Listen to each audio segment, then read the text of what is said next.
जे विद्युतीकरणाचं काम होत आहे त्यामध्ये एक डॅमचं काम सुरू आहे आणि सुरू होत असताना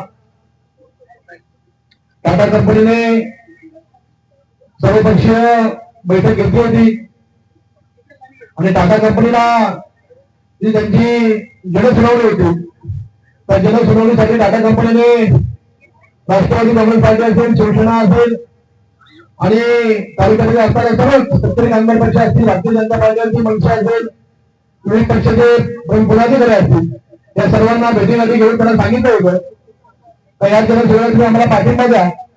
पाठिंबा दिल्यानंतर या परिसरामधील या ग्रामपंचायतीमधील स्थानिकांना आम्ही खऱ्या अर्थाने रोजगार देण्याचं काम करू.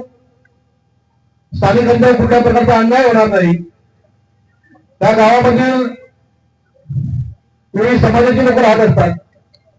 त्यामध्ये आदिवासी असतील, धनगर समाजाची लोक असतील, मराठा असतील, सर्व समाजाची लोक या ग्रामपंचायतीमध्ये राहतात. परंतु जनसुनावणी झाल्यानंतर या कंपनीने फक्त विशेष कुठल्या तरी एकाच पक्षाकडे लक्ष दिलेलं आहे. बाकी दुसऱ्या पक्षाच्या कुठल्याही माणसाला इथे रोजगार मिळणार नाही, कुठल्या कार्यकर्त्याला इथं काम मिळणार नाही. तू या विशेष पक्षाचा माणूस आहेस का तरच तुला काम मिळेल, तू याच पक्षाचा माणूस आहेस का तरच तुला इथे नोकरी मिळेल, असा या कंपनीने पवित्रा घेतलेला होता.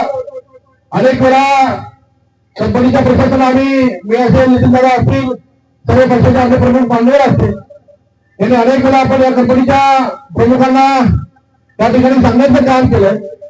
तुम्ही चुकीच्या माध्यमातून आपण इथे लोकांच्यावर असेल, स्थानिकांच्यावर असेल अन्याय करू नका. तुम्ही सर्वांना न्याय दिला पाहिजे, सर्वांना रोजगार मिळाला पाहिजे. त्यामध्ये सर्वांना रोजगार मिळाला पाहिजे. त्यासाठी अनेक वेळा आम्ही इथे कोणतरी प्रशासन आहेत, धुरंधर म्हणून साहेब आहेत, एक मात्र आहे, हे अनेक वेळा मला येऊन भेटून गेले, आमच्या प्रमुख नेत्यांना येऊन भेटून गेले. त्यांनी सांगितलं का इथे आम्ही कुणावरही अन्याय करणार नाही, कुठलाही पक्षपात करणार नाही, आम्ही सर्वांना समान न्याय देण्याचं काम करू. परंतु गेले 1 वर्ष आम्ही बघतोय, 1 वर्षामध्ये फक्त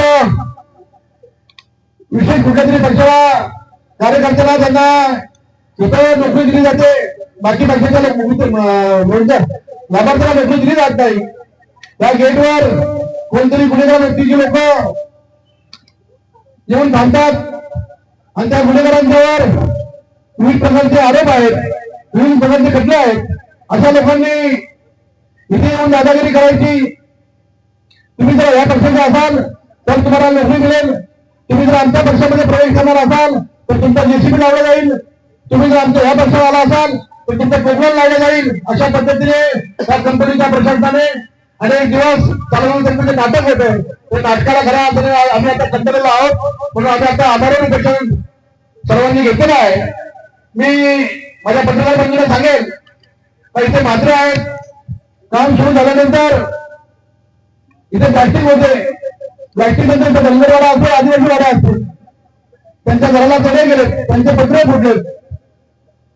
इथे आदिवासी लोकांनी मात्र्यांकडे मागणी केली.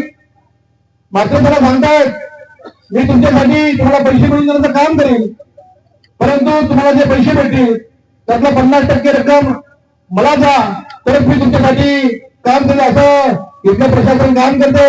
म्हणून खऱ्या अर्थाने मात्रेला इथे बडवा नाही बोलले, बडवा बोलले, म्हणजे इथला दराव कोण असेल तर मात्र आहे हे आपण सर्वांनी बघितलेलं आहे.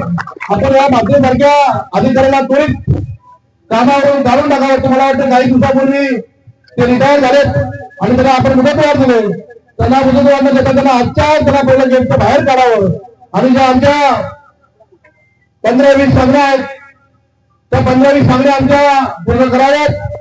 आणि खऱ्या अर्थाने जर या प्रशासनाने 2-3 तासामध्ये आमच्या मागण्या पूर्ण केल्या जाईल आणि टाटा कंपनीमध्ये जे काम सुरू आहे ते काम तरी थांबवलं नाही तर 2-3 तासानंतर या तुमच्या लोकशाहीच्या माध्यमातून झालेल्या उपचाराचा उद्रेक होईल आणि सर्व भाषासहित सर्व लोक आम्ही गेटच्या आतमध्ये प्रवेश करून जे आवश्यक वाटेल ते आम्ही करण्याचं या ठिकाणी काम करणार आहोत.